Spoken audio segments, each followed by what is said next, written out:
गायत्री एक शक्तिशाली प्रक्रिया है।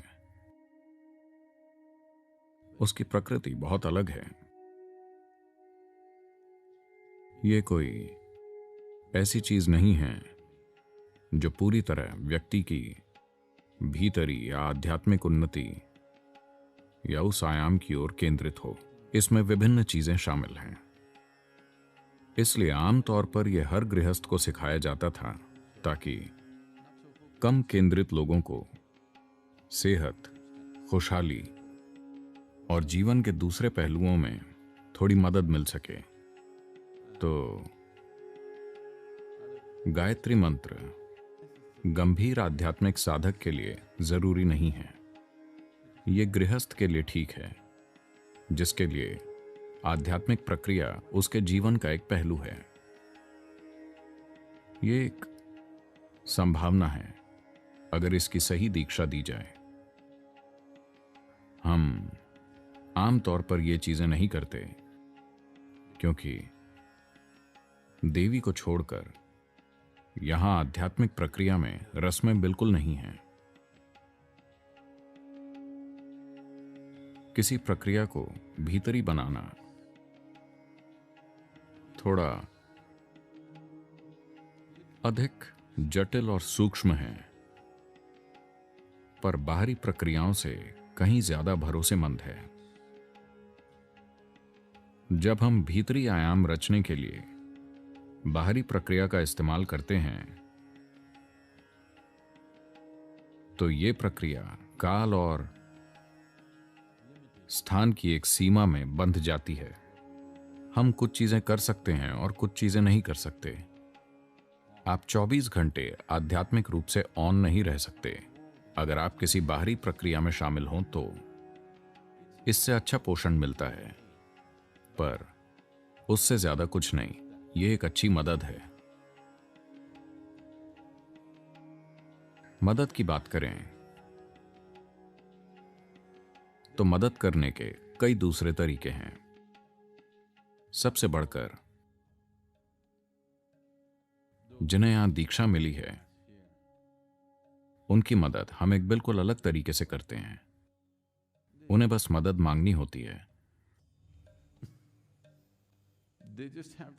और वो जहां कहीं भी हों वहां मदद मिल जाती है। शिक्षकों और स्वयं सेवकों वगैरह के द्वारा मदद नहीं। Energetic support is available wherever they are. ऊर्जा के रूप में मदद उपलब्ध होती है, वो जहां कहीं भी हो। इसलिए सभी को हर जगह ये मदद उपलब्ध कराने की हमारी क्षमता के कारण हमने मदद की रस्में स्थापित नहीं की। ये मंत्र उन सबसे लोकप्रिय चीजों में से एक है जिन्हें लंबे समय से देश में किया जा रहा है।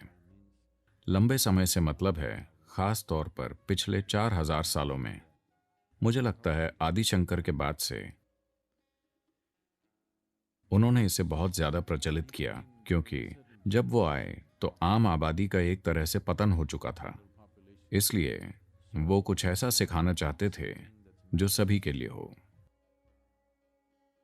जैसे आज हम ईशा क्रिया सिखा रहे हैं सभी के लिए। गायत्री मंत्र एक ऐसी प्रक्रिया है जिसमें कई चीजें शामिल हैं और इसकी प्रकृति ऐसी है कि मैं ये नहीं कह रहा कि आज ये महत्वपूर्ण नहीं है, यह हमेशा महत्वपूर्ण रहेगा, पर सामाजिक और इसकी बनावट की दृष्टि से यह आधुनिक जीवन में उतना फिट नहीं, क्योंकि इसे सच्चाई बनाने के लिए कई चीजें जरूरी हैं। आज के संसार में, क्योंकि आज इस धरती की एक बहुत बड़ी आबादी एक जगह पर नहीं रहती। मैं चाहता हूं कि आप पीछे मुड़कर हमारे अतीत को देखें। 500 साल पहले ज्यादातर लोग अपने पूरे जीवन में उसी जगह उठते थे और उसी जगह सोते थे। In the same place, in the same building for their whole lifetime without one day of being out. उसी इमारत में जीवन भर एक दिन भी बाहर नहीं जाते थे। जीवन ऐसा हुआ करता था। आज मुझे लगता है बहुत ही कम लोग ऐसे हैं, मेरे जैसे लोग। अगर मैं 2 रातों तक एक ही बिस्तर पर सोता हूं तो मुझे लगता है कि यह सौभाग्य है। तो वो दिन जा चुके हैं। इसीलिए चीजों को करने की कुछ रस्में और कुछ तरीकों का महत्व काफी हद तक कम हो गया है।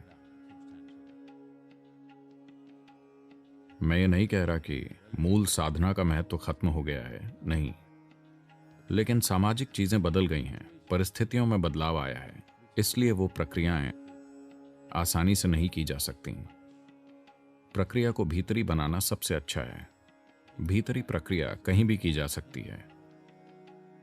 वो इस पर आधारित नहीं है कि हम कैसी परिस्थिति में हैं, कैसे लोगों के साथ हैं, इससे कोई फर्क नहीं पड़ता।